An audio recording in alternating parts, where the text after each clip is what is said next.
Welcome back once again in programme Subah ka सितारा। और एक बहुत ही ख़ास मेहमान से आपकी मुलाकात करवाने जा रहे हैं। जब भी हम फ्री टाइम में होते हैं, तन्हाई में होते हैं, तो हम कोशिश करते हैं कि कोई अच्छी तहरीर पढ़ लें, कोई अच्छा नावल पढ़ लें, कोई अच्छा सीज़न देख लें, कोई अच्छा ड्रामा देख लें, कोई अच्छी फ़िल्म देख लें और अपने आप को एंटरटेन कर लें।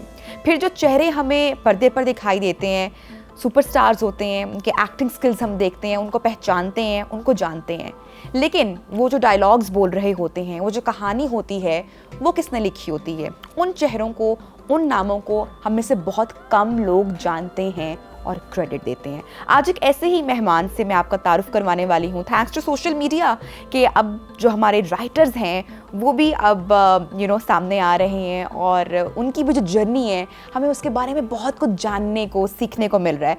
आज की हमारी मेहमान किसी तारुफ की महताज नहीं है, एक से बढ़कर एक सुपर हिट ड्रामास उन्होंने दिए हैं। लंबी तवील फहरिस्त है, क्या क्या मैं आपके साथ शेयर करूँ। बहुत सारे अवार्ड्स भी इन्होंने अपने नाम किए हैं, नावल भी लिखती हैं, कॉलम नवीस भी हैं, शॉर्ट मूवीज़ के लिए भी लिख चुकी हैं। हमारे साथ इन कॉन्वर्सेशन है आज के प्रोग्राम में आमना मुफ्ती साहिबा। अस्सलाम वालेकुम एंड गुड मॉर्निंग। वालेकुम अस्सलाम, बहुत शुक्रिया। और मैं इतना मुस्कुराई कि बकौल मुन्नू भाई मेरी मुस्कुराहट थक गई। अच्छा, ज़बरदस्त। बहुत सारी बातें आपसे होंगी, लेकिन स्टार्ट करते हैं। आपकी जर्नी कहाँ से आगाज़ हुआ उसका? आपने बताया 6 साल की उम्र से आप लिख रही हैं। जी जी। असल में बात यह है कि लिखना एक बड़ा अजीब अमल है। इसका कोई इब्तदा नहीं आप बता सकते। 6 साल की उम्र से तो शायद मुझे याद है, मुमकिन है जब मैंने आँख खोली हो और मैंने अपनी माँ को देखा हो तो कहानी वहीं से शुरू हो गई हो। हाँ। अब लिखना जब आया, जब कलम को हाथ में पकड़ सकी और जब अल्फाज की वो जो जादुई शक्लें हैं वो बना सकी, तो फिर वो उम्र शायद 6 साल थी। तो क्या मेमोरी में है आपके जब पहली बार कलम उठाया, और जो आपकी फ़र्स्ट मेमोरी आप शेयर कर रही हैं कि शायद उससे पहले भी उठाया हो, लेकिन 6 इयर्स की मेमोरी आपको अभी तक आप उसको रिकॉल कर सकती हैं। तो जब लिखा तो क्या पहली बार लिखा जो आपको याद है? जी, मैंने एक बहुत ही बेवज़न शेर लिखा था। लेकिन बड़ी बात यह है कि वो शेर था। हाँ। और बड़ा अजीब सा शेर था। और क्यों था? अच्छा, उससे पहले मैंने एक गाना भी कंपोज़ किया था। वो मुझे पिछले दिनों, उससे पहले मैं कभी याद नहीं आया था। पिछले दिनों जब बिजली के बहुत बड़े बड़े बिल आने लगे और हर 15वाड़े पेट्रोल की प्राइस हाइक होने लगी, तो मुझे वो गाना याद आया। तो सबसे पहली चीज़ जो मैंने लिखी थी वो एक गाना था। और उसके बोल थे, मेरी ज़िंदगी में कुछ मज़ा नहीं। अच्छा। पता नहीं है 3-3.5 साल की होंगी। तो वो मज़ा तो अब आके पता चला कि ज़िंदगी में वाकई कुछ मज़ा नहीं था। और अगर उस उम्र में नहीं था तो फिर कब था जिसको सबसे मज़ेदार और दिलचस्प उम्र कहा जाता है? तो वो मैंने उस वक्त रिकॉर्ड किया था। फरीद अहमद की कैसेट कहानियाँ आया करती थी। अच्छा। आखिर में जब वो उनकी एडवर्टीजमेंट होती थी उसके ऊपर मैंने वो रिकॉर्ड किया था। अब वो खुदा करे कभी वो कैसेट मिल जाए तो वो मैं सुनवाऊंगी भी कि मैंने गाया भी था और कंपोज भी किया था। तो आमना जी, घर में किसी को किताबों के करीब पाया? अम्मा को या अब्बा को पढ़ते लिखते देखती थी कि कलम से इतना लगाव हुआ? देखिए, ये जो लिखने पढ़ने का शौक़ है या कुछ है, क्योंकि मेरा जो ख़ानदान था उसमें ख़वातीन तो हमेशा से ही पढ़ी लिखी होती थी, आदमी भी पढ़े लिखे ही होते थे, साहिब सैफ़ व कलम थे सदियों से, सैकड़ों सालों से। तो वो कोई ये चीज़ तो नहीं कि कोई कहीं से स्पेशली आई, जेनेटिक्स में थी और चली आ रही थी। ये था कि चूँकि इजहार के लिए उस तरह के ज़राए ख़वातीन के लिए नहीं थे, लाइक मुशायरों में भी नहीं जाती थी पुरानी ख़वातीन। और मतलब मिडिल क्लास डेवलप ही बाद में हुई ना। तो उस दौर में ये रहा कि अम्मा ने मेरी, उनको भी पढ़ने लिखने का बहुत शौक़ था, तो शुरू उन्होंने अफ़साने भी एक आधे लिखे। लेकिन फिर ये हुआ कि ज़िंदगी की मसरूफ़ियात इतनी थी, हम लोग 8 बहन भाई थे, तो पढ़ती तो वो रहीं मगर आगे उन्होंने लिखा नहीं। तो वो शायद लिखने पढ़ने का, कहानी कहने का जो एक शौक़, एक तसलसल था, वो शायद अम्मी से इनहेरिट किया। तो पढ़ने लिखने का तो सभी को था। देखिए, किताब उस दौर में सभी लोग, मैं समझती हूँ कि जो पढ़े लिखे घर होते थे वहाँ किताब तो मौजूद होती थी। कुतुब खाने के बगैर तो घर सजता ही नहीं था। और रुझान भी मेरे ख्याल से तब अब की निस्बत शायद, हमने कि अब यूनिवर्सिटीज़ कॉलेजेस की हमें तादाद जितनी दिखाई देती है, लेकिन रुझान और जो तरबियत की बात हो, इस पर भी आगे चलकर गुफ्तगू करेंगे। अच्छा, आपने कहा कि ख़वातीन का इतना ज़्यादा उस तरह से नहीं हो रहा था, या लेकिन तब भी बड़े बड़े नाम ख़वातीन के उस वक्त मौजूद थे और अपना लोहा मनवा चुके थे। फॉर एग्जांपल इंडस्ट्री में नाजिया हसन साहिबा वो पॉप गुलकारी में आ चुकी थी, परवीन शाकिर साहिबा की अगर हम जिक्र करें तो शायरी में वो भी अपना नाम बना चुकी थी। आई एम श्योर आप भी उनको पढ़ते होंगे। सोचा था कि बड़ी होंगी, हर इंसान सोचता है ना कि डॉक्टर बनेंगे, इंजीनियर बनेंगे, पायलट बनेंगे। जब कलम से लगाव हुआ, लिखना शुरू हुआ, तो यहाँ पर था कि मैं राइटर ही बनूंगी? कभी भी नहीं था। अच्छा, क्योंकि तो ख्वाहिश किस चीज़ की थी तब?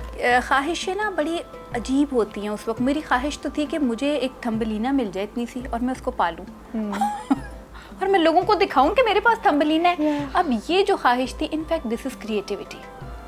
आई want to have a pet जो किसी के पास भी नहीं था। अजीब अजीब चीज़ें थी। डिफरेंट लगती होंगी सबको आसपास? सब ऐसे ही थे। आप ये देखिए कि मेरा जो पेट था, जो मेरा फेवरेट पेट था, वो एक बिज्जू था। उसका नाम साबूर था। अच्छा। उसके बाद दूसरा जो पेट था, मैंने एक भेड़िया पाला था। तो अब इस किस्म का इंसान जो होता है ना, वो सोचता नहीं है कि मैंने क्या बनना है, मैंने क्या नहीं बनना है। वो बन चुका होता है। शायद खुदा ने उसको वो बना के ही पैदा किया होता है और बस उसको मौका मिलने की देर होती है। जब उसको मौका मिल जाता है, कहानियाँ, मुझे अक्सर, मैं अभी भी ये देखती हूँ कि लोग कहते हैं कि मैम कोई स्टोरी है, मैं कहती हूँ हाँ है, और उस वक्त कोई कहानी नहीं होती और मैं उस शख्स की शक्ल देख के कहानी बनानी शुरू करती हूँ और बस वो बनती चली जाती है, बनती चली जाती है। कहानियाँ मेरे साथ पैदा हुई थी। तो मैंने कभी ये नहीं सोचा था, शायद कहानियों ने ही मुझे चूज़ किया था। मैंने उनको चूज़ नहीं किया, उन्होंने अपना कलमकार चूज़ किया था। अच्छा, नॉवल लिखने का ज़्यादा मज़ा आया या बहुत अच्छे ड्रामास भी हमारे यहाँ बन रहे हैं, उसके कंटेंट भी बात करेंगे। बहुत सारे ड्रामास आपके सुपर हिट भी हुए। अक्सर लोग आपको कहते हैं कि आप थोड़ा सा डार्क साइड शो करती हैं, इस पर भी बात करेंगे। लेकिन आपको ज़्यादा क्या लिखने में मज़ा आया? नॉवल में ज़्यादा मज़ा आता है। उसकी वजह यह है कि नॉवल की जो रीडरशिप है ना, वो आपकी मखसूस रीडरशिप होती है। सबसे पहली बात तो ये है कि वो शख्स ख्वांदा होगा जो नॉवल उठाएगा। अच्छा, दूसरी बात ये कि रीडिंग का शौक़ चंद लोगों को होता है मखसूस। फिर मेरी किताब ही कोई क्यों उठाएगा? तो जो उठाएगा वो मेरी एक नेश होती है। वो लोग हैं जिनके साथ मेरा एक ताल्लुक़ है। यूँ समझ लीजिए कि मेरे रीडर्स जो हैं वो मेरा एक कल्ट है। और थोड़ा सा नेगेटिव मायनों में भी चला जाता है, लेकिन हम इसको पॉजिटिव ले लें तो वो एक ऐसा ग्रोह है जो वो बात सुनना और समझना चाहता है जो मैं कहना चाहती हूँ।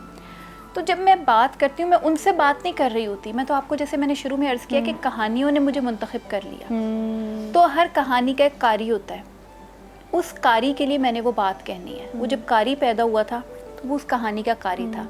वो कहानी पहले पैदा हो चुकी थी, राइटर बाद में पैदा हुआ, कारी बाद में पैदा हुआ। तो मुझे नावल लिखते हुए जिस सहूलत का, जिस चीज़ का एहसास होता है, ड्रामा में ये है कि बात आपकी बहुत दूर तक जाती है। बहुत लोग उसको देखते हैं, सुनते हैं, समझते हैं, मगर होता क्या, एक इंटरमीडिएटरी होती है एक्टर्स की और डायरेक्टर की। अगर एक्टर्स और डायरेक्टर्स मेरे कैरेक्टर की स्किन में नहीं जा सके तो सब कुछ ज़ाया हो जाता है। तो लुत्फ़ जो है ना वो नॉवल में है। लेकिन नॉवल की एक ये भी अच्छी बात है ना कि ड्रामा के लिए तो रेटिंग के लिए बहुत कुछ तब्दील भी करना पड़ता होगा। नॉवल में ऐसी कोई रिस्ट्रिक्शंस तो नहीं फेस करनी पड़ती? देखिए, इसमें भी दो दुनियाएं हैं। जिस तरह ड्रामे की दो दुनियाएं हैं, उस तरह से यहाँ पे एक पैरेलल दुनिया हमेशा चलती रहती है और एक मेन स्ट्रीम होती है। तो हमारे यहाँ भी नॉवल की एक मेन स्ट्रीम है। अभी ख़वातीन का जिक्र आया था, जो ही उर्दू नॉवल अपनी शक्ल में आया है तो पहला हरावल दस्ता औरतों का ही था, लेकिन उनके ज़िम्मे एक काम लगा दिया गया था जो हमारे माशरे ने तो नहीं लगाया था, लेकिन वो विक्टोरियन टाइम था, कलोनियल टच था ना, वो इस्लाही माशरती नावल। वो इस्लाही माशरती नावल आगे बढ़ते गए, इस्मत, नूर व नार, और वहाँ से होते होते वो हूर, ज़ेबुन निसा और फिर डाइजेस्ट की शक्ल में आ गए। अभी इस वक्त जो पॉपुलर स्ट्रीम चल रही है नॉवेल्स की, वो तो वही है ना जो डाइजेस्टों में होते हैं, और वो जिसमें वही एक ख्वाबों का शहजादा, पहले वो साहबजादा कमर ज़मा से देखी होता था, अब वो कोई और होता है। उनका उस वक्त तो काम ये होता था कि वो टेनिस खेला करते थे और ख़ानदान की जो सबसे कॉम्प्लेक्स लड़की होती थी, टॉक्सिक मिजाज की, उसको पसंद कर लेते थे, और पता नहीं क्यों सबके दिल पे बिजलियाँ गिरा के उससे शादी कर लेते थे। तो अब भी वो ऐसी हरकतें करते हैं, बट वो एक और स्ट्रीम है। लेकिन एक और स्ट्रीम भी थी जिसमें कुरतुल ऐन हैदर हमें पहले नज़र आती हैं। तो राइटिंग में अगर आप रेटिंग में जाएंगे तो फिर आप उस स्ट्रीम को टच नहीं कर सकते। वो स्ट्रीम उसी वक्त तो नहीं बिक जाएगी, वो क्लासिक होती है, वो आगे चलता रहता है। तो नावल का मामला ये है कि अगर तो मैं वो वाले नावल लिखना चाहूँ जो कि पेपर बैक जिसको हम कहते हैं या पॉपुलर फिक्शन कहते हैं, तो फिर तो उसमें भी मुझे तब्दीली करनी पड़ेगी। लेकिन ये हमारे यहाँ नॉवेल्स की अगर हम बात करें, फिर इसने ख़वातीन को बिल्कुल एक ख्वाबों की दुनिया में रहने की एक आदत नहीं डाल दी। आप इससे एग्री करेंगी कि वो ख्वाबों का शहज़ादा आएगा? अगर हम नॉवेल्स का पोस्टर कवर भी देखें तो एक खूबसूरत सी घड़ी आंखों वाली एक हसीना की तस्वीर होती है और उसके गिर्द ही पूरी कहानी रोटेट कर रही होती है। जो पढ़ने वाली होती है वो उसको पूरा इमेजिन कर लेती है, एक खाका सामने बन जाता है। देखिए वही मैंने बात कही ना कि ये जो सिलसिला था हमारा, ये वहाँ से शुरू होता है विक्टोरियन एरा से। तो हमारे यहाँ भी तो थे, तो हम उसी का हिस्सा, हम जो भी कहें कि हम कुछ और थे, लेकिन एक दफ़ा हमारा सारा माजी, हमारा आर्ट, हमारा कल्चर, उसको तो हाथ फेर के यूँ कर दिया गया था ना, नए सिरे से लिखा गया। तो वो जो नए सिरे से लिखा गया उसमें ये हमें लॉलीपॉप दिया गया औरतों को ज़िंदा रहने के लिए। आदमियों का भी मेन स्ट्रीम जो था वो इसी तरह का था, जासूसी टाइप वो जो सारा सिलसिला था, तो उनका भी ये था और हमारा भी ये मेन स्ट्रीम तो ये है, लेकिन साइड पे दूसरी कहानी भी चलती रही। तो वो जो औरतों को अभी भी देखिए कहानी यही होती है कि अचानक कोई आएगा और वो सेवियर होगा, नाइट इन शाइनी आर्मर। ये हमारा कॉन्सेप्ट तो नहीं, ये तो हमें यूरोप से मिला हुआ कॉन्सेप्ट है। हम तो बड़ी ढीठ और स्ट्रॉन्ग औरतें थी ना। वादी सिंध की औरत को भी देख लें, और अगर हम उस जो हमारे अंदर सेंट्रल एशियन कल्चर भी मिक्स होता रहा, अरब कल्चर भी मिक्स होता रहा, जिसको बहुत से लोग डिनाई करने की अब कोशिश करते हैं, but it is here, it was here, it is present, still present. तो हमारी औरत ज़रा मुख्तलिफ थी, यूरोप की औरत थोड़ी मुख्तलिफ थी। तो वो विक्टोरियन एरा के ख्वाब हमें भी दिखा दिए गए, क्योंकि हमारे पास नावल क्या तो वहीं से आई थी रिवायत। तो वो बातें हमने लिखी। वो बच्चे जो अब हैं आज के दौर के, वो भी सोचते हैं लड़कों के ऊपर भी बहुत जिम्मेदारी होगी कि उन बेचारों को ख्वाबों का शहज़ादा बनना पड़ता है। तो जब वो बेचारे वहाँ से आते हैं अपनी जॉब शॉप करके, तो उसके बाद उनको फिर ख्वाबों का शहज़ादा बनना पड़ता है घर आके। मतलब वो रो नहीं सकते उनके सामने, अपनी बीवियों को ये नहीं बता सकते मुझे डांट पड़ी, मार पड़ी, क्योंकि उसने आके उसके लिए जो एक मतलब माचो मैन, कम ऑन, आदमी भी वैसा ही होता है जैसी औरत होती है। आदमी भी बात है, यस, वो भी रोता है, उसको भी बाहर जब जॉब में जो सख्तियाँ, अगर सास तंग करती है तो बाहर बॉस तंग करता है, तो दोनों मिलके रोते नहीं है। वो उससे अम्मा की बुराइयां करती है और वो सारी बातें जो है वो एक सिगरेट लेता है और बाहर जाके शफीक से वो बातें करके आता है। तो ये बड़ी दुख की बात है। बिल्कुल ऐसे। अच्छा, किताबों से लोगों का जो रुझान है, आपको लगता है कि यह जो लगाव है, दिलचस्पी over the period, over the time कम हुई है, और इसकी वजह क्या है? ऐसा नहीं है, ये पब्लिशर्स का प्रोपेगेंडा है। पब्लिशर्स रोते रहते हैं, हालांकि ऐसा नहीं है। आप किताब मेले पे जाइए, किसी भी किताब मेले पे, मैंने किसी और फेस्टिवल के ऊपर, एक्सपो में इतना रश नहीं देखा जो बुक फेयर पे होता है। बुक फेयर साल में अब तो 2 दफ़ा लगने लगा है। गाड़ी खड़ी करने की जगह नहीं होती, अंदर आपसे चला नहीं जा रहा होता, जिसको वाकई कहते हैं ना कि खव्वे से खवा छिलना, वो मैंने लिटरली वहाँ देखा और किसी जगह नहीं। लाइक कॉन्सर्ट्स में भी लोग इतने, अली अज़मत के कॉन्सर्ट पे लोग बहुत आते थे, लेकिन इतने नहीं आते थे।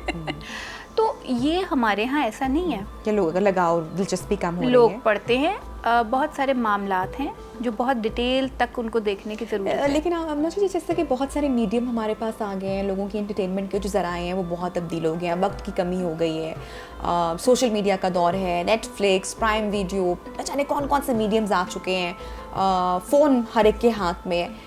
आप नहीं समझती कि लोग ज़्यादा, उनका जो रुझान है या इंटरेस्ट है वो उस तरफ डाइवर्ट हो चुका है, और इसको आप एक अच्छा चेंज देखनी है? देखिए बात यह है कि आगे दुनिया जो है ना वो पेपरलेस वर्ल्ड बन रही है, तो हम वो जो बुक की शक्ल में, किताब जिस शक्ल में है, वो भी आपके फ़ोन में आ गई है जी, अब उसकी तरफ तो हम नहीं जा सकते। बट ये है कि कहानी कहना ख़त्म नहीं हो रहा, कहानी तो चलती रहेगी। अगर नावल उस शक्ल में नहीं रहेगा तो नावल फिल्म की शक्ल में आ जाएगा। करेक्ट। कहानी तो चलती रहेगी, दास्तान चलती रहेगी, दास्तान ने रुकना नहीं है, इंसान ने कहानी कहनी है उन वक्तों की। देखिए इमेजिनेशन जो है ना, ये बड़ी एक स्ट्रॉन्ग चीज़ है। अब इस वक्त पे जो कुछ हमारे सामने हो रहा है, ये सब कुछ वो है जो हमने कुछ अर्से पहले साइंस फिक्शन में पढ़ा। वो जो एक परी आती थी और वो यूं करके जादू की छड़ी से यूं करती थी, तो रिमोट से आप वो सब कर लेते हैं। सेल फ़ोन में बहुत सारी ऐसी चीज़ें आ गई हैं, इकट्ठी हो गई हैं जो पहले आप इमेजिन नहीं कर सकते थे। वो सब चीज़ें आ गई। जामे जहानुमा जो था वो आपकी वीडियो कॉल आ चुकी है, आपकी जूम कॉल आ चुकी है। आप ऑन कीजिए और दुनिया भर को देख लीजिए। तो ये है कि ये जो तसव्वुर या तख्लीक जो ये सब कुछ है ये तो मौजूद रहेगी, शक्लें बदलती रहेगी। चलिए इसकी एक और शक्ल पर बात करते हैं और ज़रा ड्रामों की जानिब बढ़ते हैं। जी जी। कैसे लगते हैं आपको हमारे ड्रामास, और ख़ुद देखती हैं? मैं खुद ड्रामा नहीं देखती हूँ, और ऐसे लोगों को जब मुझे लोग कहते हैं कि मैं ड्रामा नहीं देखता तो मैं उन पे बहुत तंज करती हूँ। हाँ।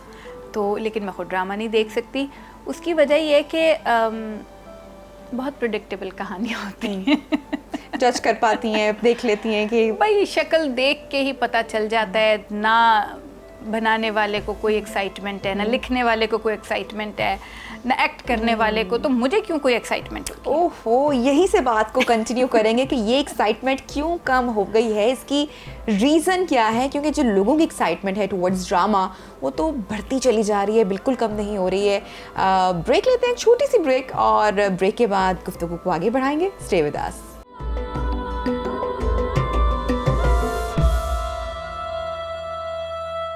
Welcome back once again in Subah ka सितारा। आमना जी से बहुत सारी गुफ्तगू हमारी जारी है, और ब्रेक पर जाने से पहले वो कह रही थी कि एक्साइटमेंट कम हो गई है और थोड़ी सी मुझे ज़रा खफा दिखाई दी है। क्या वजह है उसकी, वो नहीं से जानते हैं जी। तो क्यों ये एक्साइटमेंट कम होने की वजह क्या है? क्योंकि देखने वालों की एक्साइटमेंट तो टुवर्ड्स ड्रामा दिन ब दिन बढ़ती चली जा रही है। देखिए, इसमें सिलसिला ये है कि जब हम ऑडियंस का एक फीडबैक लेते हैं ना, या ऑडियंस रिसर्च करते हैं, तो उसमें जो हमारे टारगेट ऑडियंस है ना वो 15 से 45 साल तक की औरत होती है। ठीक है, ठीक है, और घरेलू औरत। अब एक ख़ास आपने आपने लेयर सोसाइटी की उठा ली। 15 से 45 साल तक औरत ख्वाब देखती है और आप ख्वाब बेचते हैं। एक्साइटेड होगी अपने ख्वाब खरीदने के लिए। 15 साल की उम्र में उसके दिमाग में जो बेशक्ल चीज़ें हैं ना उनकी शक्ल बननी शुरू होती है और वो उसको स्क्रीन के ऊपर नज़र आती है। ख्वाब जो होते हैं ना वो बेसर पैर के होते हैं, बेतुके होते हैं। 45 साल की औरत, मैं इस उम्र को पार कर चुकी हूँ। और दूसरी बात ये कि जो एक बात कही जाती है ना कि घरेलू औरत, इसमें मेरी बड़ी बहस होती थी। वो एक ख़ास तरह का एजुकेशनल बैकग्राउंड और वो सब एक एक्सपोजर होता था कि जो उन लोगों का एक्सपोजर यहाँ तक है तो वो यहाँ तक की चीज़ देखेंगे। मैं तो वो एक्सपोजर गुजारा ही थी, तो मेरे लिए उसमें एक्साइटमेंट नहीं थी। लेकिन मैं भी उन्हीं के लिए कहानियाँ लिख रही हूँ। क्या उनको हक हासिल नहीं है कहानियाँ देखने का? लेकिन तो आप कह रही हैं कि बेतुके ख्वाब बेचे जाते हैं उन ख़वातीन को जो ख्वाब देखना चाहती हैं, या जो शायद अपनी ज़िंदगी में बहुत सारी चीज़ों से महरूम होती हैं। लेकिन रियलिस्टिक अप्रोच नहीं होनी चाहिए इसमें? आप क्या समझती हैं कि उनको हकीकत से आशना करवाना नहीं चाहिए क्या? बिल्कुल, आप जब हकीकत से उनको आशना कराएंगे ना तो रेटिंग नहीं आएगी। एक अंधेरा, रेटिंग भी नहीं आएगी, और भी बहुत कुछ होगा। और बहुत कुछ होगा। अंधेरा है, उस अंधेरे में फिर रही है, रोशनी आ जाएगी ना तो उन्हें पता चल जाएगा वो कहाँ फिर रही है। आप ये कहना चाह रहे हैं कि राइटर्स शायद बहुत कुछ लिखना चाहते हैं, लेकिन जो हमारे यहाँ जो ख़वातीन हैं, जिस एज ग्रुप का भी आपने जिक्र किया, वो उसी दुनिया में या उसी ख्वाबों में ज़िंदा रहना चाहते हैं? चाहता कोई भी नहीं है। अच्छा। रहना कोई भी नहीं चाहता। बात ये है कि यहाँ पे मैं बात थोड़ी सी एक ज़रा मुश्किल बात कर जाऊँगी। ताकत के मराकज़ होते हैं, वहीं से एंटरटेनमेंट आती है और वहीं से नॉलेज आती है। सिर्फ उतनी नॉलेज दी जाती है जो ताकत के उन मराकज़ को कायम रख सके। सिर्फ उतनी एंटरटेनमेंट दी जाती है जो उन मराकज़ को हिलाए ना।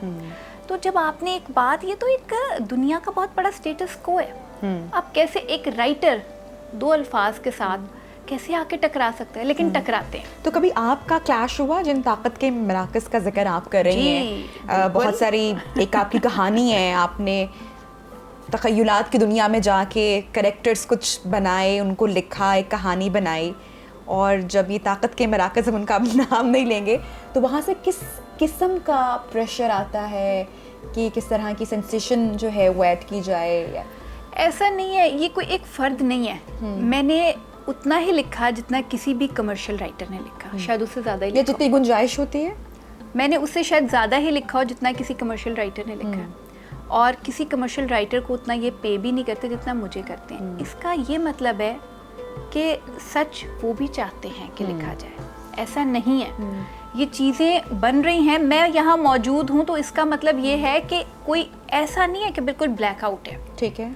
लेकिन बहरहाल मेन स्ट्रीम के ऊपर जो चीज़ चलती है ना, वो वही चलती है जो हमें झंझोड़े ना, क्योंकि हम इसी सुकूत के आलम में रहना चाहते हैं। अच्छा, आपने झंझोड़ने की बात की और थोड़ा सा मैं जानना चाहूँगी कि जब हम झंझोड़ने की या हम अपनी सोसाइटी को अवेयर करने की या अपने माशरे की जो एक तस्वीर है वो दिखाने की कोशिश करते हैं, जो रियल इंसिडेंट्स होते हैं उनको बेस बनाकर समटाइम एक message awareness point of view से ही आई गेस की कोशिश की जाती होगी, प्रोडक्शन हाउसेस की जानिब से भी, राइटर की जानिब से भी।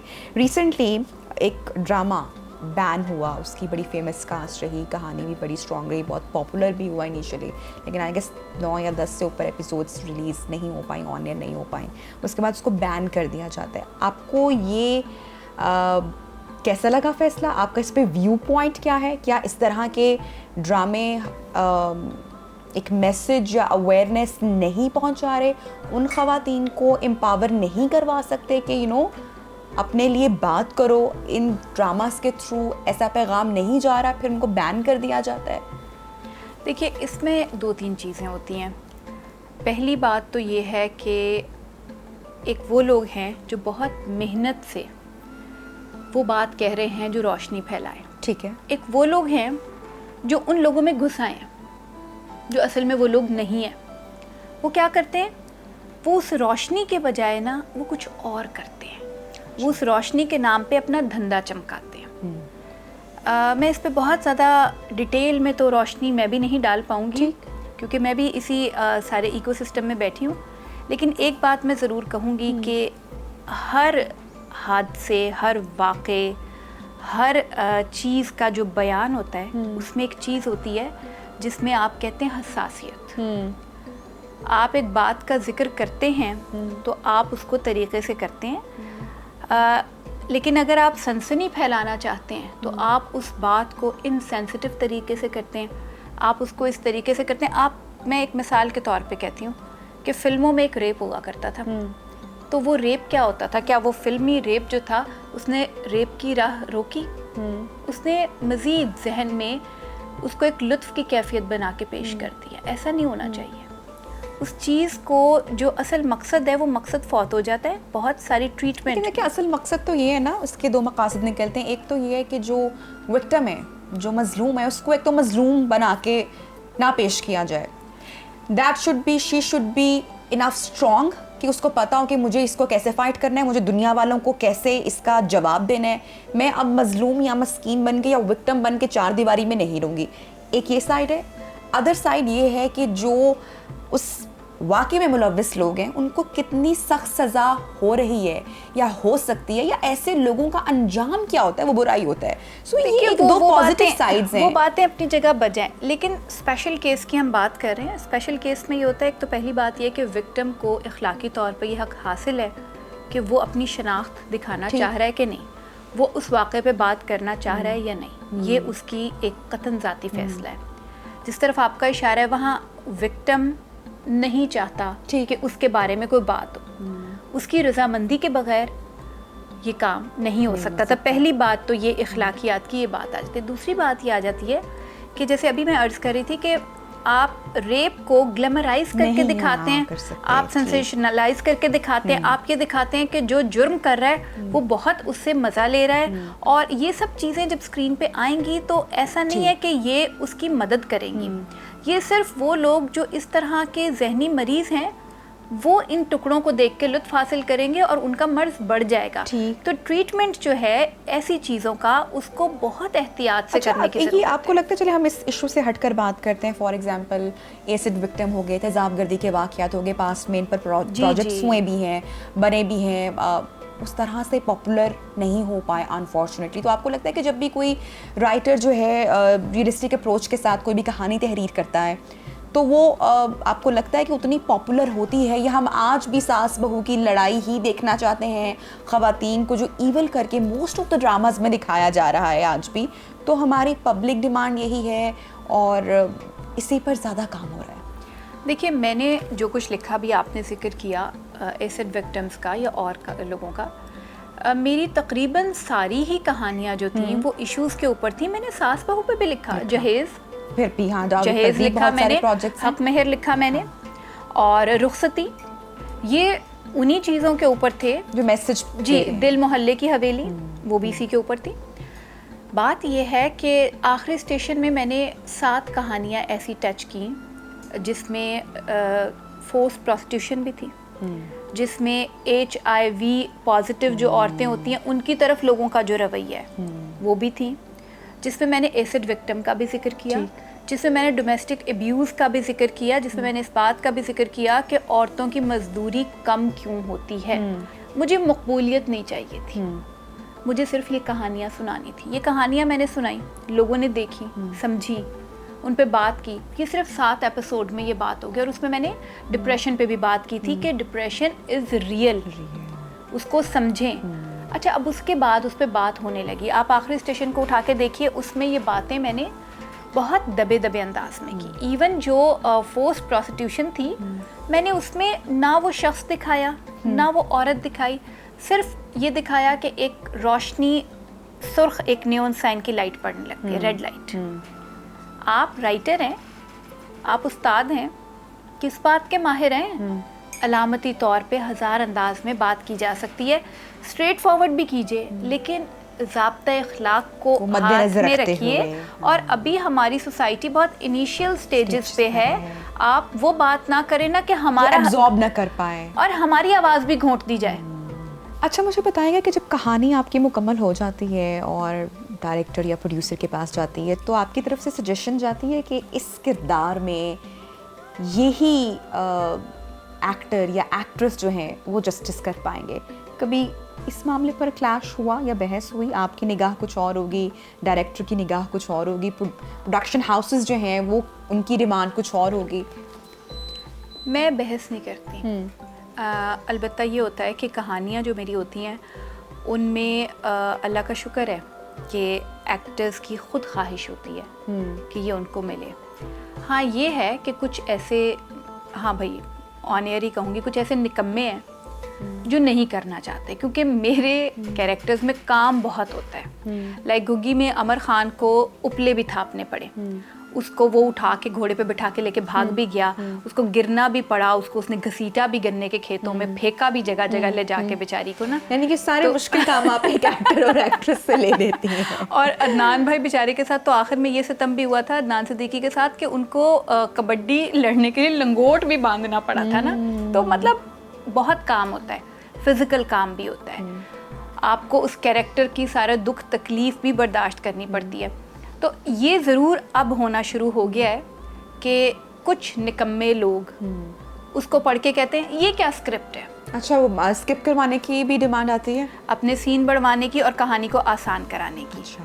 रीज़न क्या है कि उतनी मेहनत नहीं करनी ना, मेहनत नहीं करनी।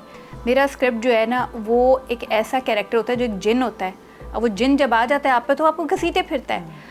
डायरेक्टर पे भी उसी वो हाल आना होता है, वो डायरेक्टर पे भी आना ज़रूरी है, एक्टर पे भी आना ज़रूरी है, और फिर वो आता है देखने वाले पे। जैसे कवाली में होता है ना कि कवाल पे भी हाल आ जाता है और सुनने वाले पे भी आ जाता है, सामे पे भी। तो ये कुछ इस तरह का मामला है, लेकिन इसको समझने की ज़रूरत है। तो यूजुअली ऐसा होता है कि मुझसे पूछा जाता है, मैं भी सजेस्ट करती हूँ, कुछ वो सजेस्ट करते हैं, और कई दफ़ा ये होता है कि एक्टर को जब अंदाज़ा हो जाता है कि ये राइटर चाह रहा है, तो फिर वो आपको पता है कि तो अदाएं भी दिखाते हैं, तंग भी करते आपकी भी कोई नो लिस्ट है? हमने देखा गुज़श्ता कुछ अरसे में खलीलुर रहमान कमर साहब को कौन नहीं जाता इंडस्ट्री में, तो सब लोग उनके मद्दाह हैं।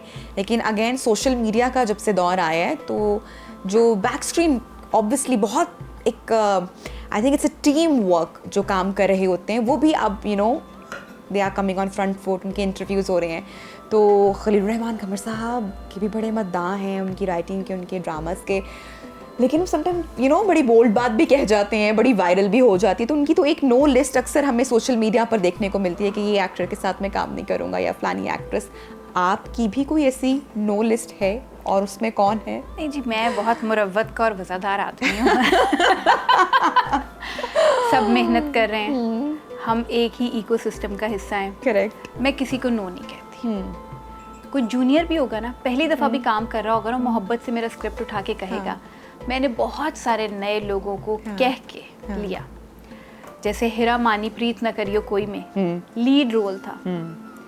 हिरा मोहब्बत से वो रोल करना चाह रही थी, तो एहतशाम भाई ने कहा, मैंने कहा एहतशाम भाई जो शख्स काम करना चाहता है, मैं हिरा को नहीं जानती, मेरी उससे कभी बात नहीं हुई, मुझे सिर्फ ये पता चला कि वो करना चाहती है, तो मैंने कहा ज़रूर कीजिए।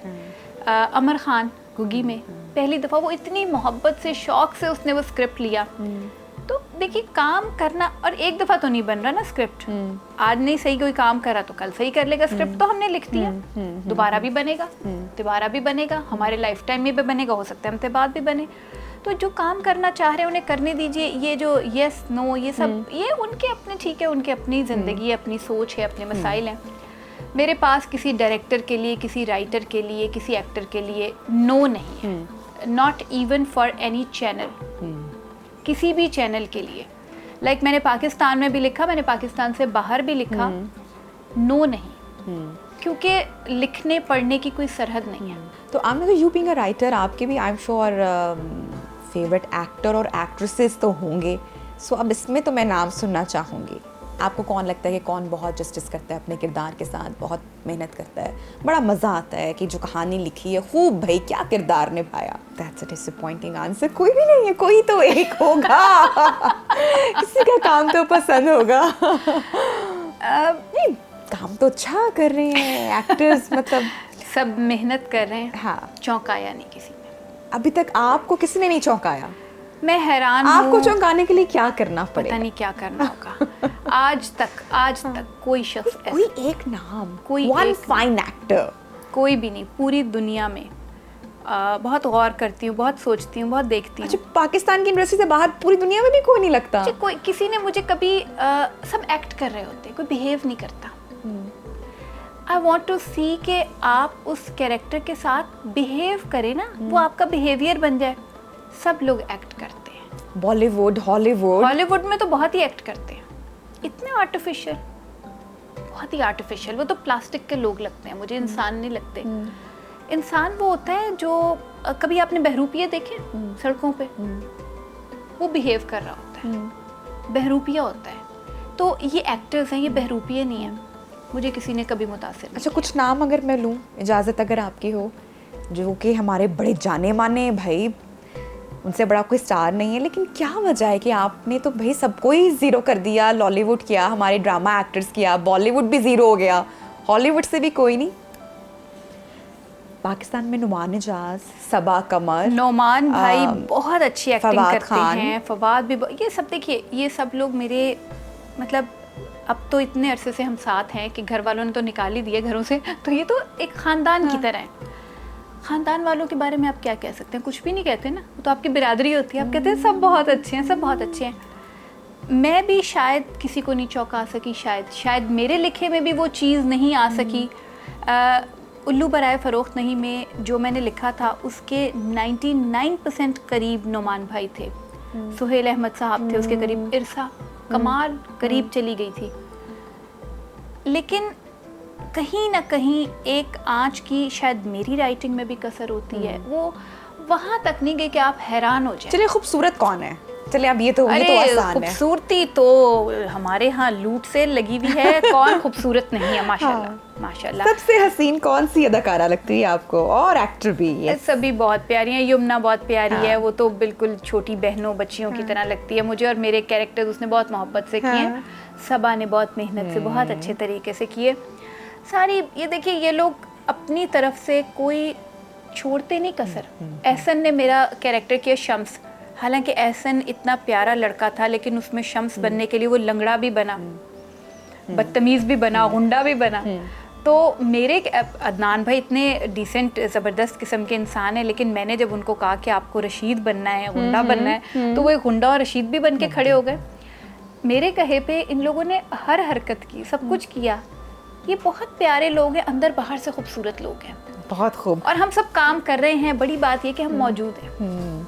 आई होप सो कि आपको जल्दी आपका फेवरेट एक्टर और एक्ट्रेस भी मिल जाए जो आपको चौंका भी दे। आमना जी, क्या पैगाम मैसेज देना चाहेंगी ब्रेक पर जाने से पहले? देखिए, एक देखने वाले की आंख में, एक कारी के जहन में एक हैरत होती है, उस हैरत को ज़िंदा रखिए।